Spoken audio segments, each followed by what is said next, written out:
السلام عليكم، ازيكم يا حبايبي؟ عاملين ايه؟ معانا فيديو النهارده قولوا للفقر باي باي. 3 ابراج محظوظين والسعد انكتب لها وفلوس كتير جايه في الطريق اليهم. معانا الابراج. اولهم مواليد برج القوس. يتمتع مواليد برج القوس بحس المغامره والتفاؤل، كما ان لديهم موهبه فطريه لتحويل احلامهم الى حقيقه. غالبا ما يساعدهم تفاؤلهم على تحقيق العديد من الفوائد في حياتهم المهنيه. مهنيا تحرز تقدما مهنيا جيدا اليوم.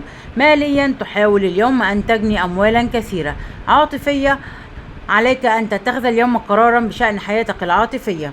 مواليد برج الأسد. يتميز الأسود بالجاذبية والثقة والتفاؤل، وهذه الصفات تساعدهم بشكل جيد في الأمور المالية، كما أن جراءتهم تدفعهم إلى القيام بمشاريع مربحة. ماليا تحصل على أمور كثيرة اليوم. عاطفيا تفضل الخروج مع عائلتك اليوم. مهنيا تحاول تنفيذ مشروعك الخاص، فهذا هو الوقت المناسب.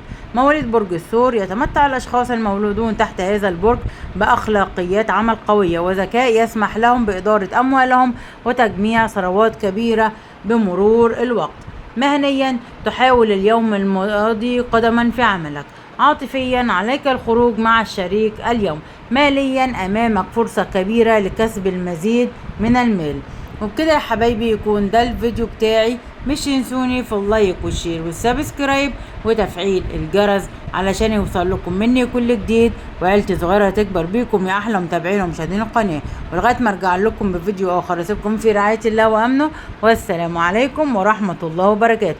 لايك وشير وسبسكرايب ل3 أبراج فلكية ستكون محظوظة خلال الفترة المقبلة، وهتقول للفقر باي باي. السعد انكتب ليها وفلوس كتير جاي في الطريق ليها. لايك وشير وسبسكرايب لمواليد برج القوس مهنيا ماليا عاطفيا. مواليد برج الأسد مهنيا ماليا عاطفيا. مواليد برج الثور مهنيا عاطفيا ماليا. وبكده يكون ده الفيديو. اللايك والشير والسبسكرايب وتفعيل الجرس عشان يوصل لكم مني كل جديد.